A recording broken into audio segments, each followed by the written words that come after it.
Agora sim, vamos então com a participação da delegada Eugênia Villa, que ela traz uma novidade em relação às medidas de enfrentamento à violência doméstica e contra também a família, né? Contra a mulher, contra a criança, contra idosos. Bom dia, é um prazer imenso a senhora estar aqui conosco no Cidade Viva para falar de um assunto muito importante.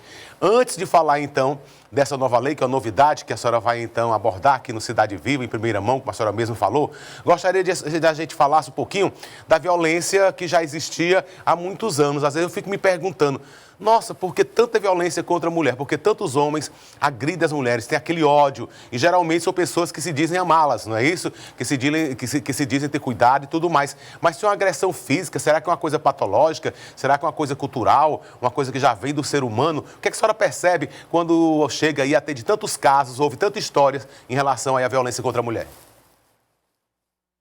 Bom dia, Laércio. Bom dia a todos os ouvintes e as ouvintes da Cidade Verde.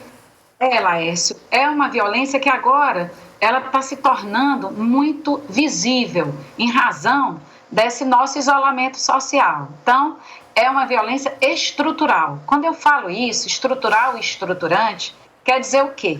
Quer dizer que não é uma violência que se vê... Ninguém mata homem, por exemplo, pelo fato de ser homem. Então, é simples assim, é uma equação muito fácil da gente entender. Olha, homens não são assassinados pelo fato de serem homens. Então, o que diferencia a violência contra a mulher, o assassinato de uma mulher, de um assassinato de um homem? Certamente que é o status da masculinidade. Então, vamos tomar isso numa lição mais simples, né? De um entendimento mais simples, para que a gente possa sair daquele discurso acadêmico muito eletivo para um discurso mais aprazível, ou seja, de fácil compreensão. Os homens, não vou dizer todos, claro que não, Laércio, não é isso, mas aqueles homens violentos, para demonstrarem que são homens, eles precisam mostrar uma masculinidade que a gente chama de masculinidade tóxica. É aquela masculinidade que precisa comprovar que é homem, impondo controle a mulheres. Então, aquele cara só é homem quando ele consegue controlar corpos de mulheres. Então, isso no âmbito doméstico. Mas se você for ver no âmbito da legislação, no âmbito político, você vai perceber o quê? Que há poucas mulheres na política, há poucas mulheres nos espaços decisionais, ou seja, mulheres com liderança no poder executivo. Poder executivo, veja aí, é só você ver quantas mulheres são ministras agora no governo federal. Quantas mulheres nós temos no parlamento federal? Quantas mulheres nós temos no Poder Judiciário, lá no Supremo Tribunal Federal?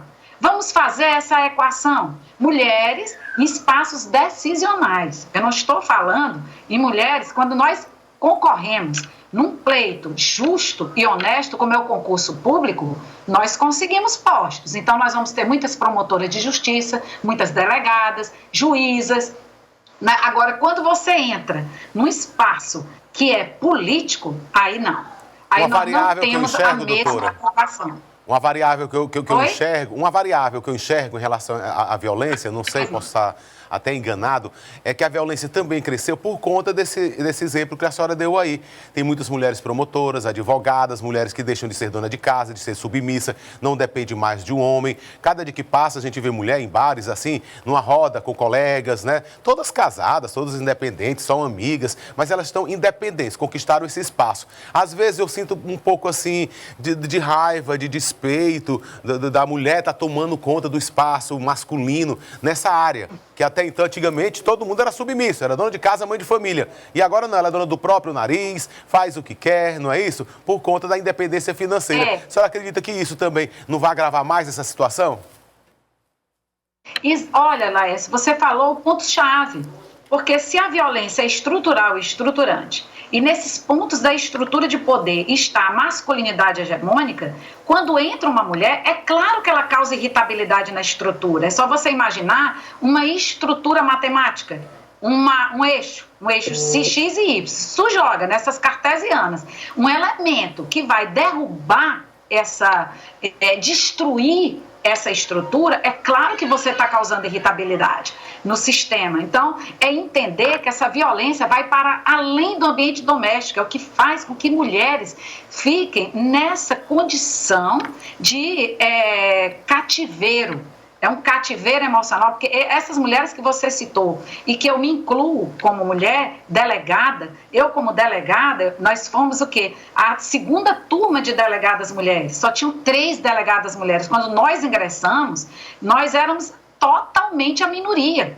E nós fizemos a diferença na Polícia Civil. E nós ocupamos espaços de homens e causamos irritabilidade. Eu, pessoalmente, na minha vida policial, eu ocupei todos os espaços, primeiramente como mulher. A primeira delegada corregedora, a primeira delegada diretora da Cadepol, a primeira secretária de segurança, a primeira subsecretária de segurança e agora a primeira mulher do sistema de gestão de riscos. Então isso causa irritabilidade. Você pensa que não causa? Causa. E bullying causa também porque... em relação ao marido, né? Bullying também, porque geralmente os amigos já curtem com a cara, né? Olha, cala a boca, a mulher vai te prender, não vai pra casa não. Já ficam gozando, né? Olha que a última palavra aqui é a tua, sim senhora, né? Ainda tem esse bullying que eu acho que irrita as pessoas bem assim dentro do ser.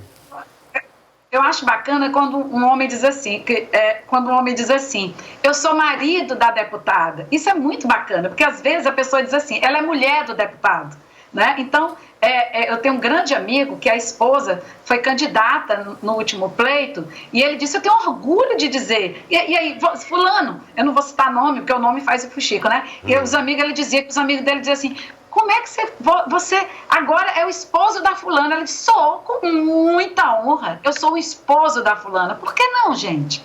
Por que não? Que maravilha, não é? Nós andarmos juntos, em parceria, e juntas em parceria. Então, é dessa forma. Então, é uma masculinidade tóxica. Então, não são todos os homens, claro que não, senão nós teríamos um número muito maior de feminicídios, né, Laércio? Então, nós precisamos de homens como você, homens que não são tóxicos, homens que, ao contrário, nos são altamente bem-vindos na nossa proposta. Não vamos conseguir uma fraternidade, uma sociedade fraterna, se nós não tivermos os homens ao nosso lado, juntos e irmanados. Às vezes eu sou contra até mesmo aí as pessoas que militam com aquela ferocidade, né, a mulher.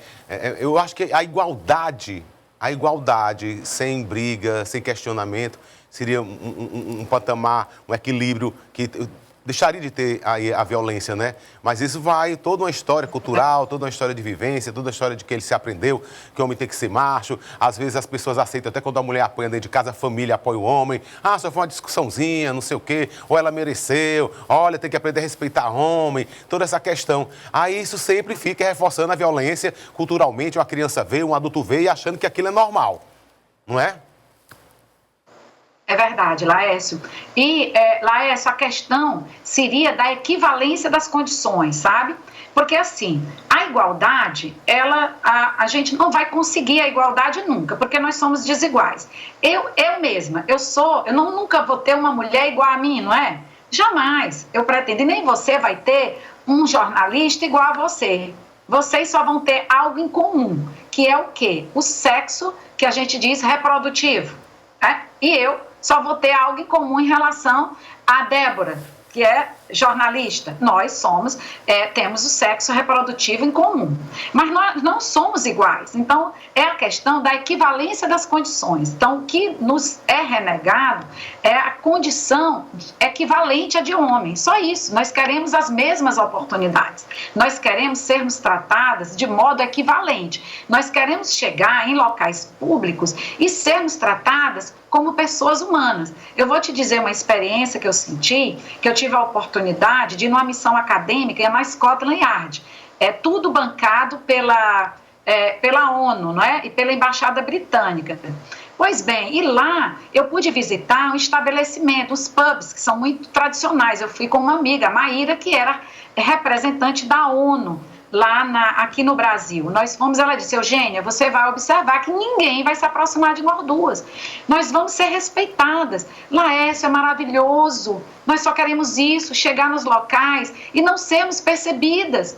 Mas nessa região que a senhora andou, Nessa região que a senhora andou, já tem um exemplo, né, de Margarete Tátio, que ela era toda poderosa lá no governo e tudo mais, e o esposo fazia afazeres domésticos e tudo mais. Mas quando ela saía daquele glamour e ia para casa dela, ela trocava também afazeres domésticos com o marido dela. Exato. Não é isso? Que era conhecido como também o esposo da rainha da Inglaterra, fica na dele, né? E aceita todo o glamour da esposa, né? Angela Merkel também, que é toda uma poderosa naquela região, mas a cultura de lá é completamente daqui. E o que eles fazem? Dá exemplo para a população. Não é como aqui, que a gente tem um exemplo que não é muito legal, onde o nosso governante maior fica criticando mulheres, a minoria, gays, lésbicas e tudo mais.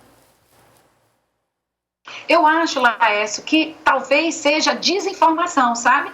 Porque essa perspectiva é relação de poder mesmo. Eu converso muito, que muitas vezes as pessoas têm uma falsa ideia do que a gente reivindica, que é essa equivalência de a gente poder acessar os bens da vida, de sermos felizes. É a felicidade que importa. Nós só queremos acessar os bens da vida, homens e mulheres. Os homens têm o direito de criarem seus filhos, os homens têm o direito da guarda compartilhada. Então, são equivalências. São direitos equivalentes, não é coisa de mulher e nem coisa de homem. Nós precisamos de direitos equivalentes. As mulheres têm o direito ao acesso ao trabalho, à saúde sexual, reprodutivo, os homens também. Então, é essa ideia do ser humano, da equivalência do ser humano. Não distinguir homens e mulheres, gays, trans, e aí vai essas classificações odiosas que só servem para estereotipar pessoas, a questão da racialidade, não é? Tudo isso está em jogo aqui no Brasil agora, nesse momento. Eu sempre fui assim meio receoso em relação mesmo às letras que denominam algum tipo de pessoa, não é isso? Inclusive até o alfabeto todinho. Acho que rotula muito as pessoas as histórias, não é isso? Como também, eu sempre conversava com meus amigos lá da coisa de negro, de movimento e tudo mais, e pessoas que frequentavam bares LGBT, não é? Eu disse, gente, se todo mundo frequentasse bares normais, não interessava se ser de hétero ou de ser homossexual, ou então casas de show, não sei só para negro, para candomblé e tudo mais, para ser para todo mundo, eu acho que isso ia diminuir, porque as pessoas iam ter que aceitar normalmente, sem agressão também, convivendo normal, não é isso? Todo mundo tem seu direito, seus deveres, hétero tem direito e dever, gays também têm direitos e deveres, e se todo mundo visse o limite de cada um, convivesse aí em harmonia, a violência ia diminuir. Mas enquanto essa realidade não chega, vamos então falar dessa nova lei que protege os mais vulneráveis, não é isso? Não só mulheres que costumam aí chegar mais denúncia para a senhora, porque como a senhora falou antes, quando a gente estava conversando, em relação às pessoas, mulheres adultas, ligar para denunciar e tudo mais, mas tem violência com crianças, que não sabe se defender e nem ligar, contra idosos também, que não tem muita noção de ligar e se defender, e também para proteger quem agrediu, que geralmente deve ser alguma pessoa da família. Enfim, que lei é essa? Que número de lei é essa? Que lei é essa que vai, então, beneficiar essas pessoas? Então, Laércio, é a Lei 14.022, ela vem a disciplinar uma parte da lei extraordinária que regulamentou as situações especiais da pandemia, uma lei federal. E ela traz inovações na Lei Maria da Penha, na violência doméstica. Então, ela protege pessoas em condições de vulnerabilidade. Quem são essas pessoas? São mulheres adultas, são meninas, crianças e crianças também do sexo masculino, pessoas idosas, pessoas com deficiência, Laércio. Então, essas pessoas que na pandemia, por causa dessa violência, desse isolamento social, elas estão sofrendo mais. Elas estão, porque a violência ela se dá no interior das casas. Então é preciso ter um cuidado maior com essas pessoas. E aí o que essa lei vem trazendo? 9 tipos penais de alto risco, considerado de alto risco e que são cogentes, ou seja, não tem negociação. O Poder Judiciário, a Defensoria Pública, Ministério Público, Segurança Pública não tem como deixar de atender presencialmente estupro, que é a violência sexual, feminicídio, não é? E 9 tipos penais que são elencados na lei de grave, lesão corporal gravíssima, lesão corporal mediana, ameaça com arma de fogo, e para que essas tipificações devem ter atendimento presencial. E mais, a medida protetiva de urgência, que é o quê? O afastamento do lar e diversas outras medidas protetivas poderão ser deferidas eletronicamente para agilizar a demanda, para que aquela pessoa tenha uma proteção imediata. Então, essa lei traz formas de aplicação da Lei Maria da Penha, formas de nós aplicarmos uma Ferrari, traz inovações para a estrutura organizacional do Poder Judiciário e para a segurança pública. Ela é notadamente voltada para a segurança pública, notadamente. Aqui no Piauí, nós temos atendimento presencial, nós nunca suspendemos o atendimento presencial, ao contrário, o plantão de gênero funciona 24 horas, 7 dias na semana, as delegacias da mulher não fecharam, estão abertas, a delegacia de proteção à criança e ao adolescente abertas diuturnamente, horários comerciais, a delegacia dos direitos humanos, do segmento trans, do segmento e a delegacia do idoso e da idosa. Então, a Polícia Civil funciona integralmente, não mudou nada. A Polícia Militar, idem, a polícia está nas ruas. A Polícia Militar também não mudou o atendimento. Bem, o que vai mudar então agora? Agora vai mudar que o Poder Judiciário ele vai ter que agilizar, dar agilidade às medidas protetivas de urgência. Então, a comunicação, a interação entre as instituições, polícia, nós já temos um protocolo de risco, de avaliação de risco eletrônico, aqui no Piauí. Então, a gente não vai ter tanto problema, não, nessa aplicação da lei, porque nós já estamos muito avançados nesse sentido. Delegacia virtual, delegado geral, ele já tem mais de um mês que ele estendeu o atendimento das mulheres à delegacia virtual. As mulheres podem denunciar na delegacia virtual. Nós temos o Salve Maria, o aplicativo Salve Maria, que dobrou, que tem mais da metade de acionamentos do botão do pânico, se a gente comparar 2019 com 2020. Então, o Piauí não está muito ruim nessa história, não. A gente tem termômetro, tem como dizer para a população do Piauí no Brasil que nós temos condição de dar conta, sim, dessa violência. Agora, nós precisamos falar da nossa realidade. A nossa clientela, ela é mulher pobre. A nossa clientela é uma mulher que talvez não tenha acesso à internet, que talvez não tenha acesso às grandes farmácias, aos grandes supermercados. Ela compra ali no vizinho, não é? Ela compra o remédio dela nas pequenas farmácias. Então, é preciso apenas nós adaptarmos protocolos. É preciso a gente chegar nessa mulher. E graças a Deus, Laércio, nós estamos observando que a procura pela delegacia está aumentando, sabe? Então, pouquinho mais tarde, nós tivemos uma redução drástica de procura presencial de 30%. Isso é muito sério. Isso não quer dizer que diminuiu a violência, não. Isso quer dizer que ela pode estar contingenciada, porque o Salve Maria aumentou. Agora, feminicídio reduziu. No Piauí, a gente não está seguindo a dinâmica nacional. No Piauí, no mesmo período do ano passado, de janeiro a maio, foram 13 feminicídios. E agora, de janeiro a maio desse ano, foram 7 feminicídios. É um absurdo. Isso quer dizer... É absurdo ainda. Isso quer dizer o quê? Isso a gente tem que verificar as tentativas de feminicídio. Uhum. Então, e esse não dá assunto, pra falar, então. E esse assunto sobre essa lei que a senhora está trazendo em primeira mão aqui no Cidade Viva, vai ser um assunto que vai ser abordado logo mais numa palestra, numa live, né, num videoconferência que a senhora vai participar mais tarde. Quem vai participar dessa videoconferência, se basicamente é sobre essa lei que vocês vão falar? Vamos, porque a gente não ia falar dela, não. Já tinha sido marcada essa webconferência, eu representando a Polícia do Brasil, né, fui convidada pela professora Alice Bianchini, o doutor Tiago, que é promotor do DFT, e a doutora Adriana Ramos, que é juíza no Rio de Janeiro. A doutora Alice, ela é uma advogada e é conselheira federal da OAB de São Paulo. Ela havia nos convidado para nós debatermos como enfrentar as medidas protetivas de urgência na pandemia. E aí surgiu essa lei, atravessou. A lei está em vigor, entrou em vigor no dia 7 de julho, ela está fresquinha. E não tem como a gente não enfrentar essa lei, nós temos que enfrentar essa lei, né? Então é preciso debatermos, e eu vou falar da realidade do Piauí, a realidade que a gente vivencia. Conversei agora mesmo com a delegada Lucivânia, sobre a nossa realidade. Fiz um levantamento no formulário Esperança Garcia, o formulário de risco, é o único do país que é eletrônico, ainda não é BI, mas ele vai ser BI. E aí eu fiz na mão mesmo para demonstrar o quê? Demonstrar que nesse formulário de risco foram 195 mulheres avaliadas o risco e aqui eu estou falando de forma inédita no teu programa, não é? Dessas 195, nós tivemos o quê? Que mais de 80% delas não aceitaram abrigo temporário. Ou seja, nós vamos ter que dialogar sobre isso. Em que medida uma casa-abrigo, ela é ou não é uma política pública prioritária? Elas não aceitaram. Elas não querem sair da casa delas.